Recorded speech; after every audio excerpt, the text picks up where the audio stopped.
Bonjour à vous tous. Donc, comme je vous disais, aujourd'hui, il y aura une vidéo pour débuter le chapitre 5, votre dernier chapitre en vue de votre examen synthèse de mi-décembre. Il y aura aussi un travail à effectuer. Il n'y aura pas d'examen théorique sur ce chapitre-là, mais il y aura un travail à effectuer sur Excel. Peut-être quand même que dans le travail à effectuer sur Excel, je mettrai quelques questions théoriques. On n'est pas à l'abri d'une telle chose. Donc, on est rendu au chapitre 5. Chapitre 5, statistiques descriptives. Donc, c'est vraiment une introduction aux statistiques. Ce que moi, j'aime beaucoup avec les statistiques, c'est faire des statistiques qu'on dit inférentielles, c'est-à-dire être capable de prévoir des résultats en fonction des statistiques qu'on est allé recueillir, par exemple, dans un échantillon, ce genre de choses-là. On n'aura pas le temps, bien évidemment, de faire ça. Donc, vous, ce que vous allez faire, c'est vraiment ce qu'on appelle les statistiques descriptives. Donc, on va décrire certains phénomènes, décrire certains comportements à l'aide des statistiques. Donc, ça va être beaucoup plus de la récolte de données, de faire des tableaux, des graphiques, et un peu d'interprétation aussi de mesures statistiques. Donc, moyenne, mode, médiane, écart type, ce genre de choses-là. Donc, il va y avoir de la récolte de données, de la représentation de données et certains calculs statistiques à faire associés à ça, bien entendu. On va se pratiquer à faire du Excel aussi. Lorsqu'il y aura du Excel à faire, il n'y en aura pas pour la première partie. Pour la deuxième, il y en aura, puisque je vais parler des normes de représentation de tableaux et de graphiques. À ce moment-là, ce sera encore une fois des vidéos que je vais vous enregistrer, puisque je considère que c'est plus facile de suivre une vidéo, de faire pause et d'aller faire de votre côté certaines fonctionnalités d'Excel et de revenir à la vidéo ensuite, que de suivre en direct et d'essayer en même temps, votre cours étant à distance, donc vous êtes sur votre ordinateur pour m'écouter. Je trouve très difficile d'écouter un prof sur un appareil électronique et sur le même appareil électronique aller faire du Excel. Donc, ça sera des capsules vidéo. Donc, peut-être 1 heure ou 2 de cours sera dédié à l'écoute de certaines vidéos. Bon, tout ça pour dire qu'on est rendu au chapitre 5 sur les statistiques descriptives. Le point 5.1, c'est de la terminologie et du vocabulaire. On a besoin d'un peu de vocabulaire dans le but d'être capable de suivre le reste. Okay? Donc, ça va être une suite de mots de vocabulaire, cette vidéo-là, et d'exercices liés à ça, et dans le but d'être capable de suivre pour le chapitre 5.2 et 5.3 à la fin de ça. Donc, lorsqu'on fait une étude statistique, on fait une étude statistique sur une population. La population, je ne sais pas, des Canadiens dans une certaine tranche d'âge. La population des Québécois, la population des chevreuils dans une certaine région. La population peut aussi être des foyers, donc tous les foyers québécois. Ça peut aussi être une population, ça peut être toute l'eau qu'il y a dans un certain lac. Donc la population, c'est l'ensemble des individus sur lesquels vous voulez que votre étude porte. On appelle ça une population. En général, on ne va pas aller questionner ou recueillir des données sur chacun des individus d'une population. Ce qu'on va faire, c'est qu'on va aller retirer un certain échantillon d'une population et on va aller questionner ou faire un sondage sur les individus qui représentent votre échantillon. La population, la taille de la population, on note ça grand N. Grand N, c'est la taille de la population. Et petit n, c'est la taille de l'échantillon. Donc, si vous voyez ces symboles-là un peu plus loin dans mes notes de cours ou partout ailleurs, c'est une convention, c'est une norme. Grand N, c'est la taille de la population et petit n, c'est la taille de l'échantillon. Okay? Et une unité statistique, c'est tout simplement un individu qui se situe dans la population. Donc, un échantillon, c'est un regroupement d'unités statistiques. Okay? On veut que l'étude porte sur l'unité statistique. On veut pouvoir tirer des conclusions sur l'ensemble des unités statistiques qui sont dans une population à l'aide d'un échantillon. C'est un peu ça le but. Vous voyez ici, je vous ai fait une espèce de diagramme de veine pour vous mentionner, pour vous représenter visuellement comment ça se comporte. Donc, vous avez l'ensemble de la population. On va aller tirer un échantillon de taille petit n de votre population. Et chaque individu qui se situe dans votre échantillon, ou même dans votre population, on appelle ça des unités statistiques. Donc, chacun des Québécois, si vous faites une étude qui porte sur les Québécois, si vous voulez connaître la taille des Québécois masculins dans la tranche d'âge de 20 ans et plus, la population, ça va être tous les Québécois qui se situent dans cette tranche d'âge-là. Votre échantillon, vous allez en chercher peut-être 100 Québécois dans cette tranche d'âge-là, et chacun des Québécois qui sont dans la population représente une unité statistique. Un sondage, j'écris sondage et recensement juste pour faire la différence entre les deux. Donc, un recensement, il faut faire un sondage sur l'ensemble des unités statistiques d'une population. Tandis qu'un sondage, on va aller chercher un échantillon. En général, c'est ce qu'on fait. On fait très rarement des recensements. Il y a mille et une contraintes qui font en sorte qu'on ne peut pas aller englober l'ensemble de la population. Contrainte de temps, ça peut être très long d'aller recenser tous les Canadiens, par exemple. Contrainte d'argent aussi, parce que ça peut être très coûteux. Contrainte physique aussi, parce que si vous faites une étude statistique sur les écureuils du Canada, bien, la contrainte physique fait en sorte que vous ne pouvez pas physiquement aller chercher tous les écureuils qu'il y a au Canada. C'est physiquement impossible. Et des contraintes aussi que moi j'appelle des contraintes de destruction. Contraintes de destruction dans le sens où si vous faites une étude statistique sur la durée de vie des ampoules, par exemple, si vous avez devant vous 100 ampoules, 60 watts, et vous voulez connaître la durée de vie de ces ampoules-là, on ne fera pas un recensement. On ne va pas tester la durée de vie de chacune des ampoules pour la simple et bonne raison que lorsque vous allez avoir fini votre étude, il ne vous restera plus d'ampoules du tout. Donc, votre but, c'est peut-être d'aller faire un sondage. Donc, vous allez regarder la durée de vie de 10 ampoules, peut-être, un échantillon de 10 ampoules, pour pouvoir tirer des conclusions sur l'ensemble de vos 100 ampoules. Et ensuite, il va vous rester 90 ampoules que vous pourrez placer dans votre entreprise, peut-être. Okay, donc, la différence entre un sondage et un recensement, c'est vraiment ça. Sondage, on va aller chercher un échantillon et on va questionner ou mesurer cet échantillon-là, les individus statistiques qui sont dans l'échantillon. Et recensement, on va faire des mesures statistiques ou un sondage sur l'ensemble de la population. Donc, plutôt rare les recensements, mais c'est ce qu'il y a de plus fiable, bien entendu. Une variable statistique, donc ça, c'est ici, c'est ce qu'on veut mesurer. Donc, variable, dans le mot variable, il y a le mot variation. Hein? Donc, dans le mot variation, ça veut dire qu'est-ce qu'on va mesurer, qu'est-ce qui va varier dans notre étude statistique. Bien, la taille des Canadiens va varier d'une unité statistique à l'autre. Donc, c'est ce qu'on va aller mesurer. C'est votre variable statistique ici. Le poids des cochons dans un enclos, la quantité de polluants qu'il y a dans un échantillon d'eau, par exemple, dans un lac, ce genre de choses-là, c'est des variables statistiques. En général, on utilise les lettres X, Y et Z pour ce qui est des variables statistiques, pareil comme pour l'algèbre. Lorsqu'on veut définir une variable statistique, on utilise les lettres majuscules. Donc, grand X, la taille des Canadiens. Petit x, petit y, petit z, ça, c'est les valeurs que peut prendre cette variable statistique-là. Petit x, 175 cm, par exemple, c'est une valeur que peut prendre grand X, la taille des Canadiens. Donc, petit x, petit y, petit z, c'est aussi ce qu'on appelle les modalités d'une variable statistique. Donc, les modalités, c'est les valeurs que peuvent prendre votre variable statistique. Donc, une modalité, si je parle de la taille des Canadiens, une modalité, ça peut être 175 cm. 175,4 cm est aussi une modalité.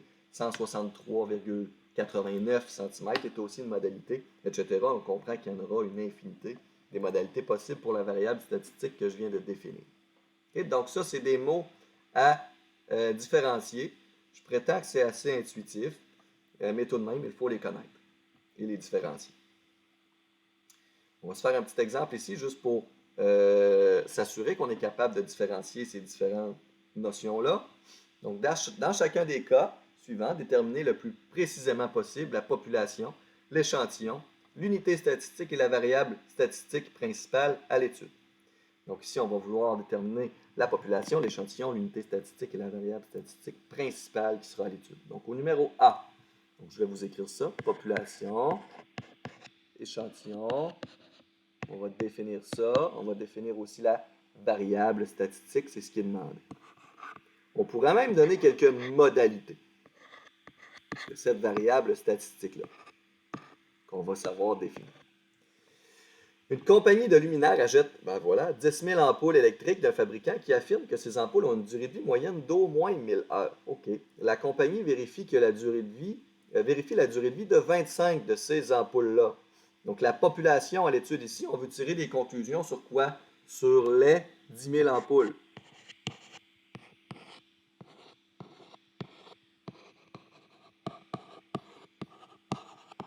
On est allé retirer un certain échantillon puisqu'on ne veut pas faire l'étude statistique sur l'ensemble des 10 000 ampoules. Il ne restera plus d'ampoules à la fin. Donc, on va aller retirer un échantillon de 25 ampoules.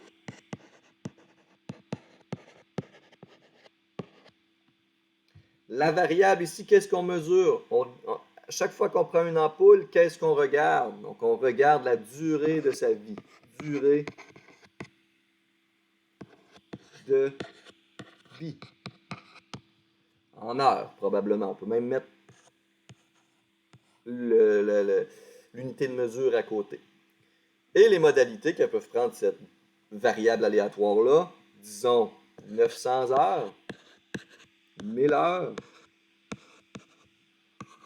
978,34 heures, bon, etc. 8 minutes, ça peut être possible, hein, peut être très défectueuse votre ampoule, peu importe. Donc, toutes ces modalités-là sont bonnes. Donc, voilà un exemple. Je n'ai pas écrit l'unité statistique. Donc, l'unité statistique, ici, ça serait une ampoule. Une ampoule parmi ces 10 000-là, c'est une unité statistique. Un pisciculteur au numéro B possède 8 lacs artificiels et entreprend une étude pour déterminer la taille moyenne de ses truites. Il pêche un total de 15 truites pour faire son étude. Donc, un pisciculteur possède 8 lacs artificiels. On va aller regarder la population. On va regarder l'échantillon, l'unité statistique, la variable à l'étude et les modalités que peuvent prendre cette variable aléatoire-là. La population ici, qu'est-ce qu'on va regarder? Est-ce qu'on regarde les lacs? Non. Qu'est-ce qui va nous intéresser si on veut faire une étude statistique sur les truites?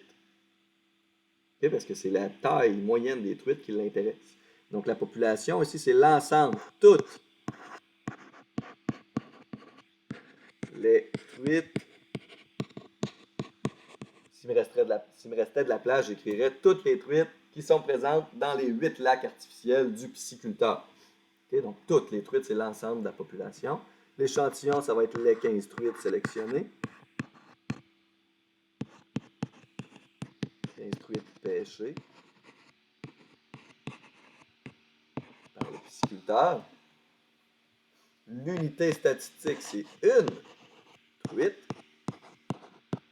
présente dans les 8 lacs. La variable à l'étude ici, on s'intéresse à la taille de la truite. Donc, on va probablement mesurer ça en centimètres. Une modalité possible pour ça, et je ne connais pas la taille moyenne des truites, on va dire, mettons, 15 cm.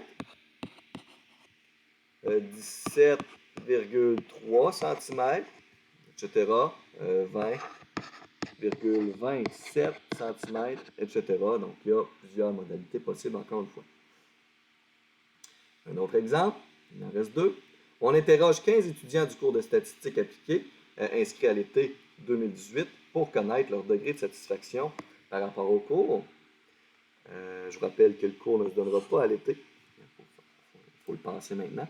On interroge les 15 étudiants du cours de statistique. Donc, la population, l'échantillon, l'unité statistique, la variable et les modalités ici pour cette variable-là. On interroge les 15 étudiants du cours de statistique appliquée. OK. Donc, la population, ici, ça va être tous les étudiants du cours de statistique appliquée. Donc, ici, ça va être les 15. On dit qu'il y en a 15. Les 15 étudiants du cours de statistique appliquée inscrit à l'été 2018. Il faudrait l'écrire si j'avais assez de place. Échantillon, c'est la même chose, les 15. Étudiants sélectionnés. Donc, comme l'échantillon ici est égal à la population, la taille de l'échantillon est égale à la taille de la population, petit n égale 15, grand n égale 15, on a donc fait un recensement. L'unité statistique, c'est 1 de ces étudiants-là.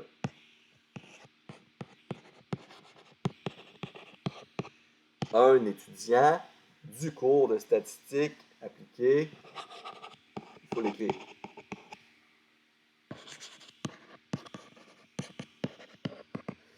Inscrit à l'été 2018. La variable, qu'est-ce qu'on veut mesurer ici? On veut connaître le degré de satisfaction. Donc, le degré de satisfaction. Quelles sont les modalités? Bien, il faudrait les définir dans notre sondage, mais ici, une modalité, ça pourrait être très satisfait, par exemple.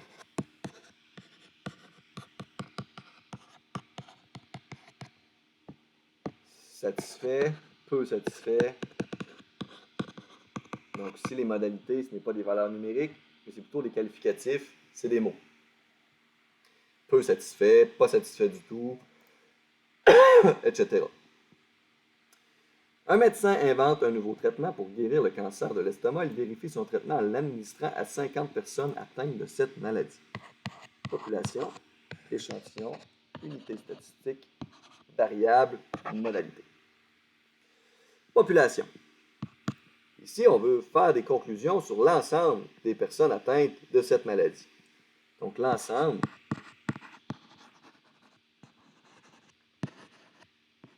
des personnes atteintes du cancer de l'estomac. L'ensemble des personnes atteintes du cancer de l'estomac. L'échantillon, ça va être les 50 personnes sélectionnées.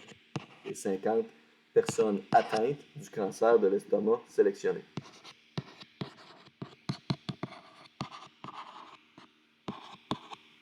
L'unité statistique, ça va être un malade.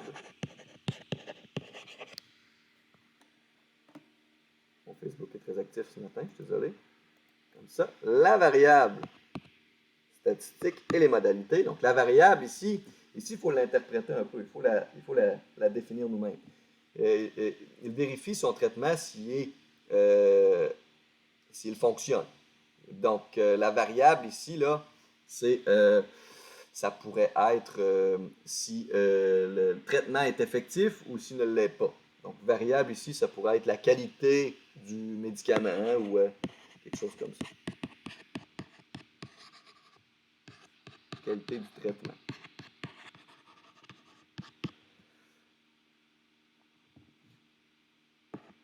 Ou ça pourrait aussi être la réaction du patient au traitement, ce genre de choses-là. Les modalités, ça pourrait être très efficace, par exemple. Peu efficace, moyennement efficace, pas efficace du tout, peu importe. La réaction du patient, ça pourrait être guéri, par exemple. Donc là, ici, il faut le déterminer nous-mêmes. Donc, les modalités, ici, notre variable aléatoire, c'est la réaction du patient face au traitement. Les modalités pourraient être personne guérie, non guérie, la tumeur a rétréci, la tumeur a grossi, etc. Ça peut être des modalités différentes dépendamment comment on définit notre problème. Ici. Je vais aussi revenir un petit peu sur les mots de vocabulaire qui sont ici, surtout sur le mot sondage. Quand on fait un sondage, c'est-à-dire lorsqu'on va aller chercher un échantillon de notre population, on veut qu'il soit le plus représentatif possible de notre population. Il existe plusieurs techniques d'échantillonnage qui vont faire en sorte que notre échantillon va être représentatif de la population. Mais je vous dirais que pour que ce soit représentatif, il faut qu'il y ait une notion de hasard. Moins vous allez prendre de décisions sur les unités statistiques que vous allez aller sélectionner, plus il sera représentatif de votre population.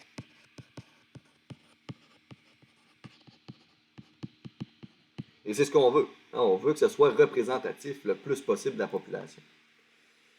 Par exemple, ici, si je vais aller chercher 25 ampoules parmi les 10 000 ampoules, je ne vais peut-être pas aller chercher 25 ampoules qui sont dans la même boîte. Par exemple, s'ils sont classés en boîte de 50, je ne vais pas aller chercher 25 ampoules dans la même boîte parce que peut-être cette boîte-là contenait des ampoules toutes défectueuses. Peut-être que cette boîte-là a vibré un peu plus, qui ferait en sorte que les ampoules vont être défectueuses.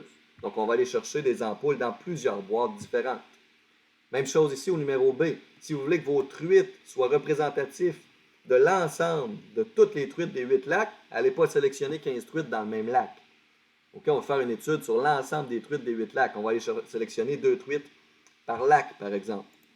OK? Donc, c'est des techniques d'échantillonnage. 15 étudiants du cours de statistique, ici on fait un recensement, donc c'est sûr que ce sera représentatif de la population ici. Et 50 personnes atteintes de cette maladie. Donc on ne va peut-être pas aller chercher les 50 personnes malades qui sont le plus âgées. On ne va peut-être pas sélectionner tous ceux qui ont 90 ans et plus, par exemple.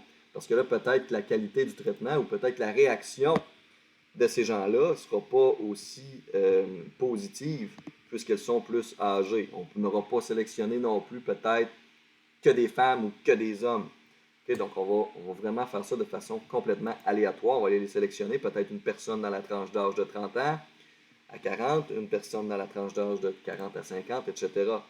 Des hommes, des femmes, aussi pour voir la réaction, si la réaction du médicament est influencée par le sexe ou par la tranche d'âge. Ça peut être intéressant de regarder ça. Donc, notez bien que si vous voulez que votre échantillon soit représentatif le plus possible de votre population, il faut sélectionner complètement au hasard. Il faut absolument que votre technique d'échantillonnage soit aléatoire. OK? On distingue plusieurs types de variables aussi. Comme on l'a vu ici, il y a certaines variables qu'on pouvait donner des modalités avec des valeurs numériques, d'autres variables qu'on pouvait noter avec des modalités qui étaient des qualificatifs. Mais c'est exactement les deux types de variables qu'on a. On a les variables qui sont quantitatives et les variables qui sont qualitatives. Donc, les variables quantitatives, eux, leurs modalités seront des valeurs numériques. 175 cm, c'est une valeur numérique. Donc, la taille, c'est une variable quantitative. Ton degré de satisfaction de 1 à 5, c'est une variable quantitative aussi. Ton degré de satisfaction avec les modalités satisfait, très satisfait, peu satisfait, c'est une variable qui est qualitative. Les modalités sont des mots, ce pas des valeurs numériques. Aussi, votre chaîne de télé favorite, variable qualitative. TVA, Radio-Canada, Télé-Québec, VRAC TV, peu importe. La couleur des cheveux des étudiants dans la classe, variable qualitative, brun, blond, châtain, roux, blanc, peu importe, c'est des variables qualitatives. Donc, il faut distinguer ces deux choses-là. Ça va se diviser en sous-catégories ensuite. On va aller les regarder aussi. Donc, on aura deux catégories, deux sous-catégories par catégorie. Ici, j'ai mis une petite étoile. Qu'est-ce que j'ai écrit? Si pour un sondage portant sur une variable précise, on désire placer les modalités en catégories. Donc, si vous faites un sondage et que vous voulez nommer les modalités que le répondant peut sélectionner, il est important que cette liste-là de catégories, votre liste de modalités, soit exhaustive.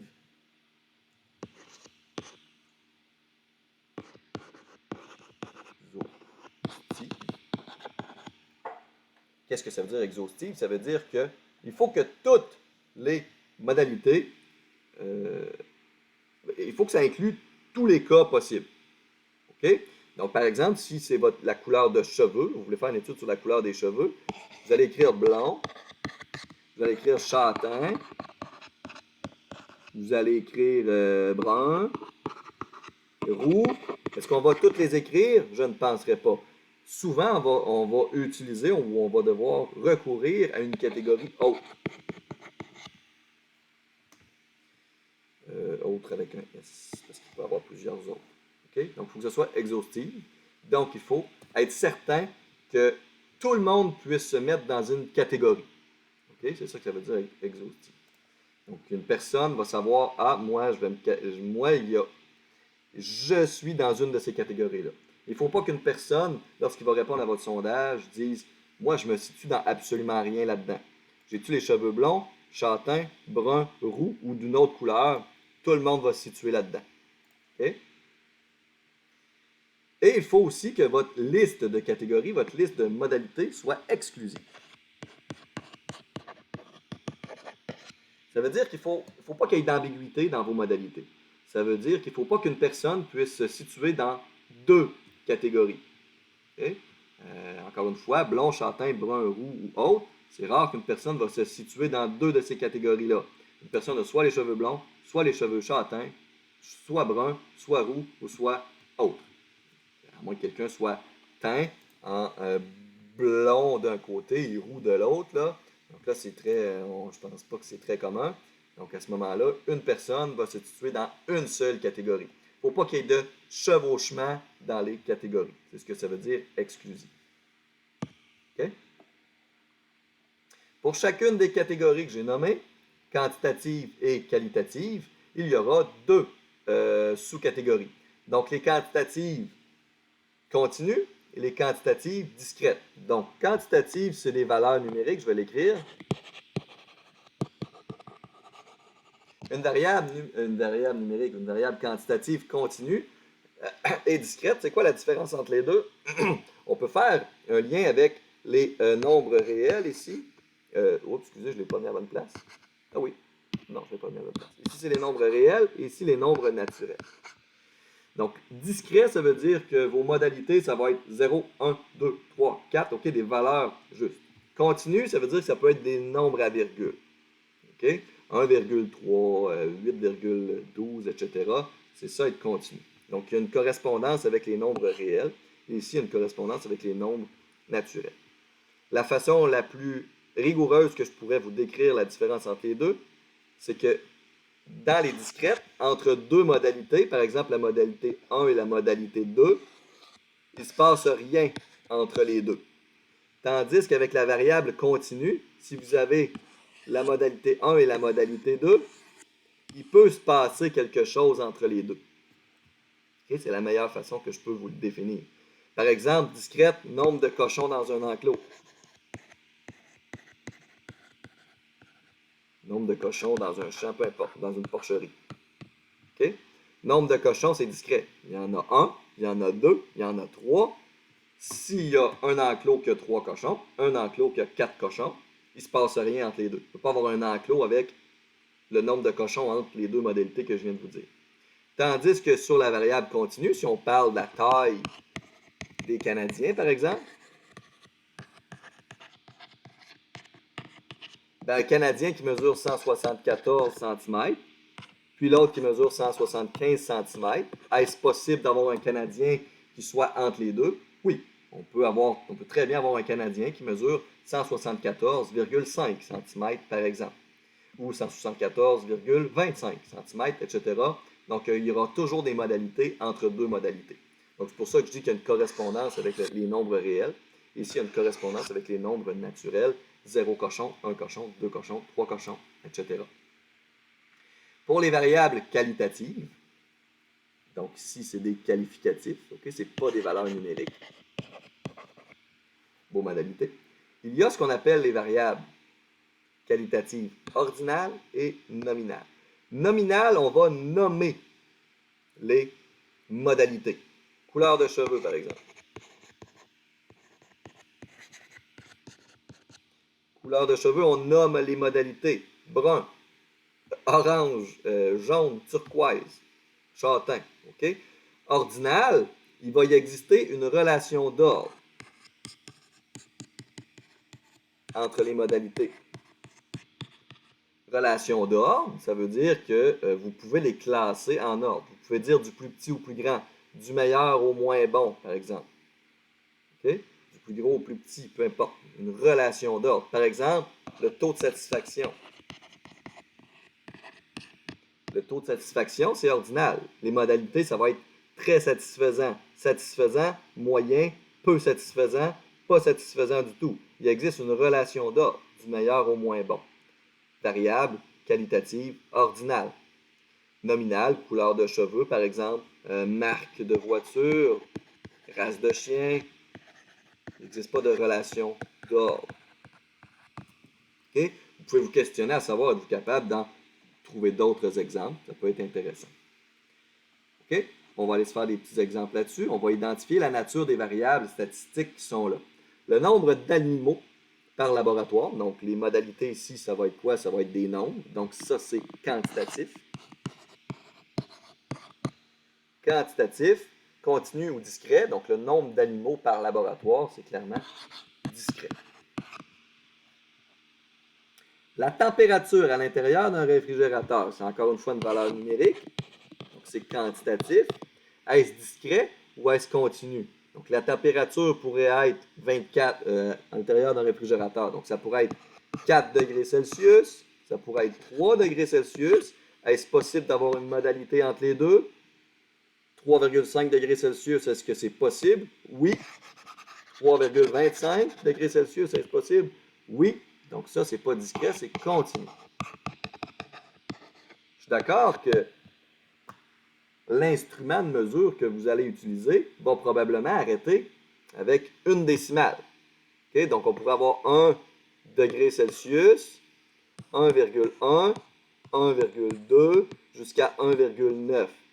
Puis, avec votre outil de mesure, il ne se passera rien entre 1,1 et 1,2 parce que l'instrument de mesure que vous utilisez indique seulement une décimale. Mais ça ne veut pas dire que votre variable statistique est de nature quantitative discrète, parce qu'il ne se passe rien entre 1,1 et 1,2. Votre variable statistique est quantitative continue. OK? Mais l'instrument de mesure que vous utilisez a une certaine précision. La nature de vos variables statistiques ne dépend pas des outils de mesure que vous utilisez. Okay? Elles ont une nature. Et ensuite, on utilise des outils pour mesurer avec une certaine précision. Donc, il faut faire attention des fois avec ce genre de questions-là. Hein, se dire, ouais, mais là, la température, à un moment donné, ce que je vais utiliser va me donner des modalités qui sont finies. C'est discret, ça. Non, la variable est de nature continue, quantitative continue. L'outil de mesure que vous utilisez a une certaine précision. La distance en kilomètres entre le prélèvement A et B. Ici, encore une fois, on pourrait avoir tendance à penser, bon, premièrement, c'est quantitatif. On pourrait avoir tendance à penser distance en kilomètres, c'est soit 1, c'est soit 2, c'est soit 3 km, etc. OK, mais est-ce que ça se pourrait que quelqu'un dise 1,5 km? Oui. Est-ce que ça se pourrait que quelqu'un dise 1,25 km? Oui, etc., etc., etc. C'est pas parce qu'on te donne une unité de mesure en particulier qu'il faut s'arrêter à cette mesure, à cette unité de mesure-là. On peut mettre des chiffres décimales ici sans aucun problème. C'est donc encore une fois continu ici. 1 km, 1,5 km, 1,2 km, 1,1 km, etc. On peut être aussi précis qu'on veut. Être végétarien, modalité, oui, non. Donc ça ici, c'est clairement qualitative. Qualitative.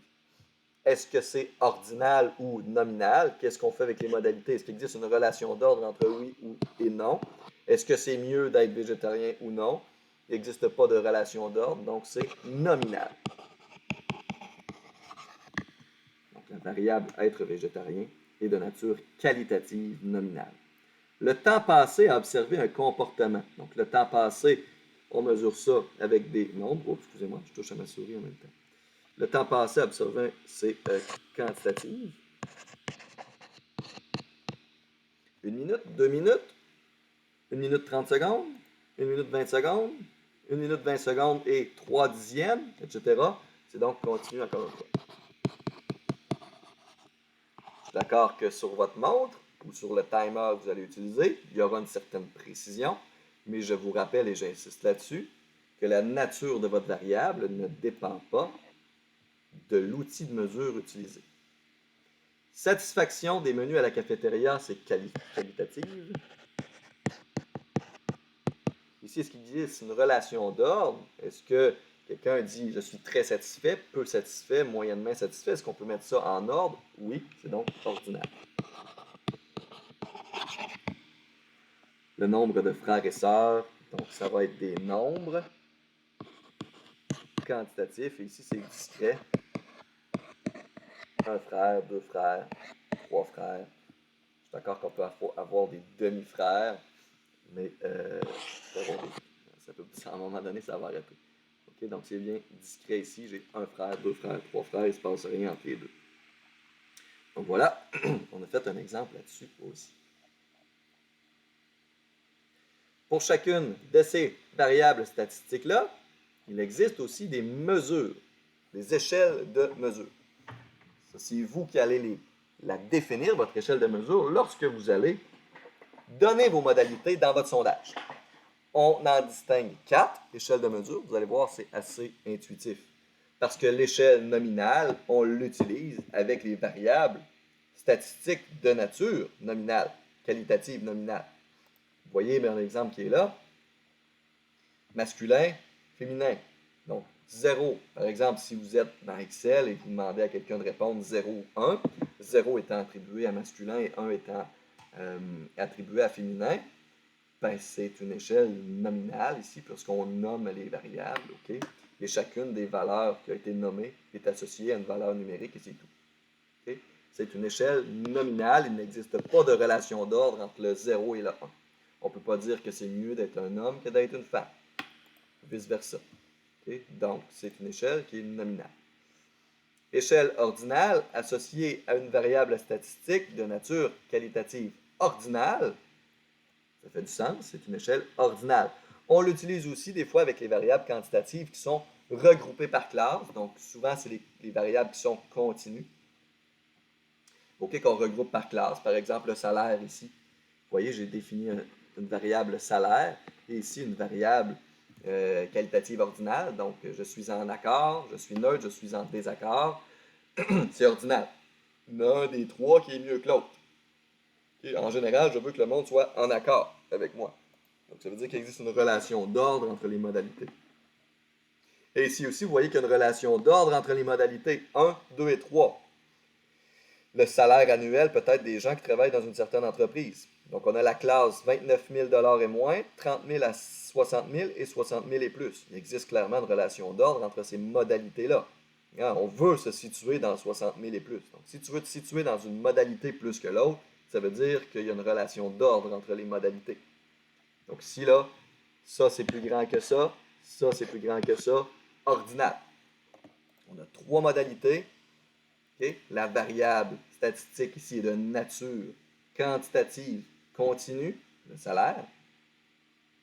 Et il existe une relation d'ordre entre les trois modalités que j'utilise dans mon sondage. Modalité 1, 29 000 et moins. Modalité 2, 30 à 60 000. Modalité 3, 60 000 et plus. Il existe une relation d'ordre là-dedans. Échelle ordinale. Échelle d'intervalle, c'est juste les variables quantitatives ici. OK? Et échelle de rapport, c'est quantitative aussi. Donc, je vais différencier les deux. Je vais commencer avec l'échelle de rapport. L'échelle de rapport, c'est qu'il va toujours être possible de faire des rapports entre les modalités. Tu peux dire, par exemple, qu'une modalité est 2 fois plus grande que l'autre ou 3 fois plus petite que l'autre, par exemple. Tu peux faire des rapports dans ce sens-là. Un rapport dans ce sens-là. OK?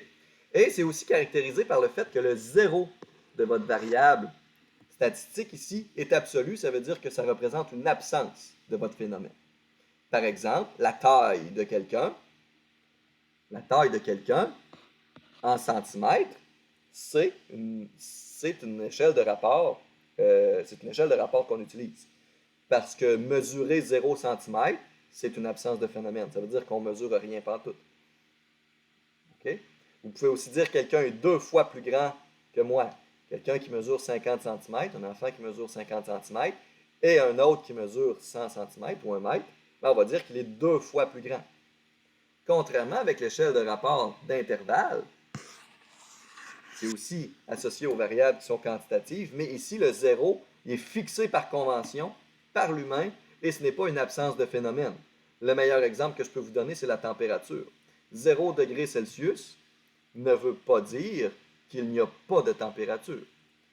Okay? Mesurer 0 cm, ça veut dire ne rien mesurer pantoute, ou avoir 0 cochon dans un enclos, ça veut dire ne pas en avoir pantoute. Mais une température de 0 degré Celsius, ça ne veut pas dire qu'il n'y a pas de température. Okay? Échelle d'intervalle. Et il n'existe pas de rapport possible avec les modalités. En passant, vous ne pouvez pas dire qu'il fait 2 fois plus chaud à Cuba que chez nous. Parce que si vous changez votre unité de mesure, ça ne fonctionne pas. Supposons qu'il fait 6 degrés Celsius à Cuba et qu'il fait 2 degrés Celsius à Québec. Est-ce qu'on peut dire qu'il fait 3 fois plus chaud à Cuba qu'à Québec? Non. Pourquoi? Ben, on pourrait se ramener en Fahrenheit, par exemple. 2 degrés Celsius, ça c'est équivalent à 36 degrés Fahrenheit. Et 6 degrés Celsius, c'est 42 degrés Fahrenheit. Donc oui, 6 degrés Celsius, c'est 3 fois plus grand que 2 degrés Celsius, mais 42 degrés Fahrenheit, c'est pas 3 fois plus grand que 36 degrés Fahrenheit. Donc, il n'y a pas de rapport possible entre les modalités ici. Vous ne pouvez pas dire il fait 3 fois plus chaud à Cuba qu'à Québec, par exemple. Un autre bon exemple d'échelle d'intervalle, ça pourrait être l'année de naissance.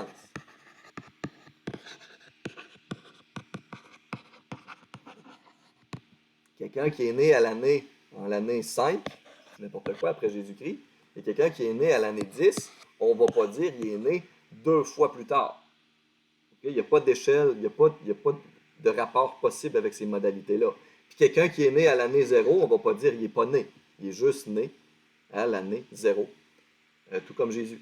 Okay? Donc le 0, la différence entre échelle d'intervalle et échelle de rapport, souvent c'est le 0 qui va nous l'indiquer. Est-ce que le 0 est une absence de phénomène, oui ou non? Oui, échelle de rapport, non, échelle d'intervalle. J'ai-tu d'autres exemples pour échelle d'intervalle? Il n'y en a pas 50 000, honnêtement. Là. La longitude ou la latitude que vous vous placez sur la planète, c'est aussi des échelles d'intervalle parce que si vous vous placez à une longitude de 0, ben, ça ne veut pas dire que vous n'êtes pas sur la planète, ça veut juste dire que vous êtes placé sur la longitude 0 et c'est tout. Même chose pour la latitude. Donc, il faut différencier ces choses-là. Ici, je vous ai mis un petit tableau récapitulatif là-dessus. Donc, sur les différentes échelles de mesure, les 4 qu'on vient juste de voir, les caractéristiques, donc avec quelles variables on les utilise et ce qui les caractérise, et aussi les opérations qu'on peut faire dessus. Donc, vous comprenez qu'on ne peut faire aucune opération sur les échelles nominales ou ordinales. Je ne peux pas faire, par exemple, cheveux bruns plus cheveux blonds ou Toyota plus Honda. Ça ne fait aucun sens. Il n'y a donc aucune opération qu'on peut faire là-dessus. On ne peut faire aucune opération non plus sur ceux qui sont ordinales. On ne peut pas faire d'opérations mathématiques sur des qualificatifs. Donc, on va faire des opérations mathématiques juste sur les quantitatives, donc sur les échelles d'intervalle et de rapport. Puis vous voyez qu'ici, il n'y a aucune multiplication et aucune division possible, puisque c'est des échelles d'intervalle, donc il n'y a pas de rapport possible entre les modalités. Okay? Donc, c'est juste un petit tableau pour faire un récapitulatif de ce que j'ai dit. Et on va se faire un exemple, et ensuite, on va arrêter cela. Donc, un exemple sur les échelles de mesure. Pour chacune des questions suivantes, donnez le type de la variable à l'étude et l'échelle de mesure qui est utilisée. Au numéro A, on vous demande êtes-vous marié? Modalité 1, oui. Modalité 2, non. Donc, ça ici, c'est qualitatif. Est-ce que c'est ordinal? Est-ce que c'est mieux d'être marié ou pas? Non. C'est ambigu. Donc, ici, c'est nominal. Et l'échelle de mesure utilisée, c'est une échelle qui est nominale aussi, bien entendu. En quelle année êtes-vous marié? Donc, je suis marié en 2000, en 2001, 2002. Donc, ça, c'est des valeurs qui sont numériques, quantitatives. Est-ce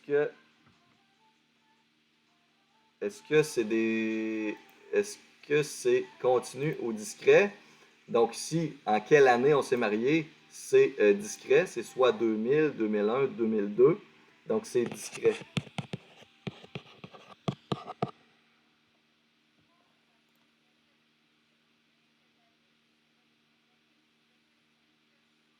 Et l'échelle de mesure utilisée ici, donc en quelle année vous êtes marié? On va répondre tout simplement en chiffres. Est-ce qu'il existe une relation de rapport entre les deux? Est-ce qu'on peut dire que quelqu'un s'est marié 2 fois plus tard que l'autre? Non. Donc là, c'est par intervalle, échelle intervalle.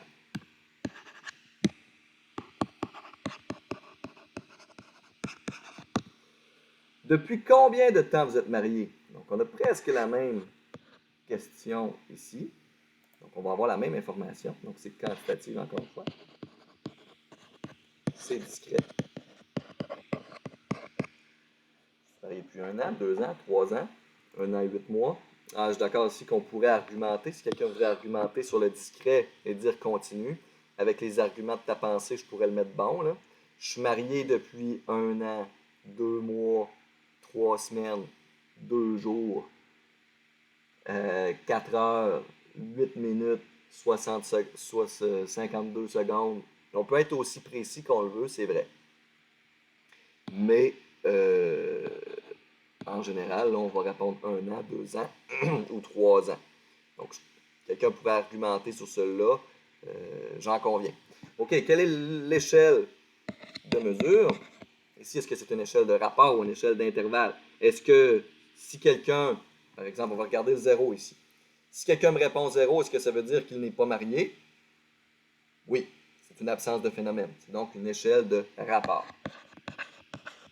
Est-ce qu'on peut faire des rapports? Est-ce que on peut dire que quelqu'un est marié depuis 2 fois plus longtemps qu'une autre? Oui. Si quelqu'un est marié depuis 4 ans, si quelqu'un est marié depuis 2 ans, il y en a un des deux que ça fait 2 fois plus longtemps qu'il est marié. Donc, il y a une nuance entre les deux questions qui sont là, B et C. Dans quelle mesure êtes-vous satisfait de votre relation de couple? Ça ici, c'est qualitatif. OK? Donc, on pourrait être très satisfait. Satisfait. Ici, il faudrait définir les modalités pour être capable de répondre à la question comme il faut. Parce que ça pourrait être sur une échelle de 1 à 5. Hein, 1 étant très peu satisfait et 5 étant très satisfait. Quel est votre degré de satisfaction de votre relation de couple? Donc, ici, il aurait fallu que j'écrive les modalités pour être capable d'écrire l'échelle de mesure. Ici, l'échelle de mesure par rapport à ce que je viens d'écrire là, très satisfait, satisfait, etc., c'est une échelle qui est de, c'est pas, ici c'est qualitative, donc c'est soit nominal ou ordinal, et ici c'est ordinal. Il existe une relation d'ordre entre ces modalités-là. Combien de partenaires avez-vous eu depuis 2 ans? 0, 1, 2, 2 ou 3, 4 et plus.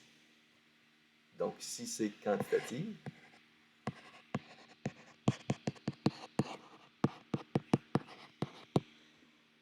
C'est quantitatif. 0, 1, 2 ou 3 ou 4. Et ici, on est dans le cas où, si je remonte en haut, on pouvait utiliser l'échelle ordinale aussi pour des variables quantitatives regroupées par classe. Et c'est en plein ce qu'on a ici. On est regroupé par classe. La classe 0, la classe 1, la classe 2 à 3 et la classe 4 et plus. C'est donc de échelle de rapport. Pas de rapport, excusez. Ordinal.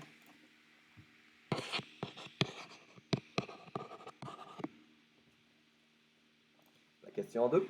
Après avoir visité 4 CPE, un inspecteur a noté les informations suivantes. L'heure d'arrivée, le nombre d'éducatrices présentes, l'évaluation du programme avec les modalités très bon, bon, insuffisant et la durée de la visite en minutes de l'inspecteur.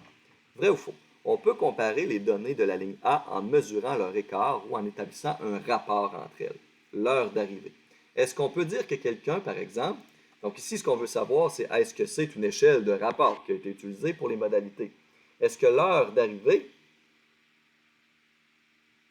c'est une échelle de rapport? Est-ce qu'on peut dire que quelqu'un est arrivé 2 fois plus tard? Donc, si quelqu'un arrive à 2 heures et puis qu'une autre personne arrive à 4 heures, est-ce qu'on va dire qu'il est arrivé 2 fois plus tard? Non. On va aller regarder le 0 s'il est absolu ou pas aussi. Est-ce que quelqu'un qui arrive à 0 heure, donc à minuit, est quelqu'un qui n'est jamais arrivé? Non, ce n'est pas une absence de phénomène. Donc ici, c'est une échelle d'intervalle qui a été utilisée. Donc non. Faux. On ne peut pas comparer les données de la ligne A en mesurant leur écart. On ne peut pas dire qu'il est arrivé 2 fois plus tard, par exemple. Au numéro B, il serait insensé, donc les vrais ou faux avec des insensés, il faut faire attention, il y a une espèce de négation dans la question, de calculer la moyenne des 4 données de la ligne C. Insensé de calculer la moyenne de ces choses-là. Est-ce qu'on peut faire une moyenne? Évaluation du programme bon, très bon, insuffisant. Ici, l'échelle qui est utilisée, c'est une échelle, c'est une variable qui est qualitative, donc c'est soit nominal ou ordinal. Ici, c'est ordinal. Mon crayon est mort, je vais utiliser ma souris. Oups.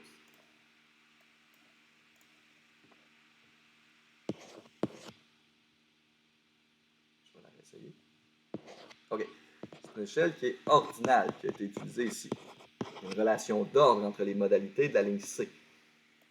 Donc, est-ce qu'on peut faire des calculs avec une échelle ordinale? Si on retourne dans mon petit tableau qui est ici, regardez l'échelle ordinale qui est écrite là, je ne peux faire aucun calcul là-dessus puisque c'est des valeurs qui sont qualitatives. Donc, non, je ne peux pas faire la moyenne. Donc, vrai, il est insensé. Vous voyez, c'est pour ça que faut faire attention au mot insensé s'il y a une négation dans la question. On te demande est-ce que c'est vrai que c'est faux. C'est un peu talent. On ne peut pas établir un rapport pour comparer les données de la ligne B. Est-ce qu'on peut faire un rapport ici à la ligne B avec le nombre d'éducatrices? Est-ce qu'on peut dire qu'il y a 2 fois plus d'éducatrices? Est-ce qu'il y avait 2 fois plus d'éducatrices dans le CPA 1 que dans le CPA 2? Oui. C'est une échelle de rapport qui est utilisée. Donc, on ne peut pas établir, encore une fois, pour faire attention, faux. Parce que oui, on peut établir un rapport pour comparer les données. C'est une échelle de rapport qui est utilisée à la ligne B. D. Seule la variable de la ligne D est quantitative continue. On va aller regarder la ligne D. La durée de la visite, 50 minutes, 100 minutes, 75 minutes, 75 minutes, c'est en effet continu. Je pourrais dire 50 minutes, 30 secondes, 50 minutes, 30 secondes et 8 dixièmes, etc., etc. C'est continu. Est-ce que l'heure d'arrivée, c'est continu? Non. Est-ce que le nombre d'éducatrices, c'est continu? Non. Est-ce que ça, c'est continu aussi? Non. Donc, je dirais ici que c'est vrai. Encore une fois, on pourrait argumenter peut-être un petit peu. Argumenter ici en A. Donc, si vous avez les arguments de votre pensée, je vous le mettrai bon. L'heure d'arrivée est également continue. C'est vrai qu'on pourrait arriver à 8h30. On pourrait arriver à 8h30 et 8 secondes. On pourrait, etc. Donc, honnêtement, je vais changer ma réponse ici pour mettre faux.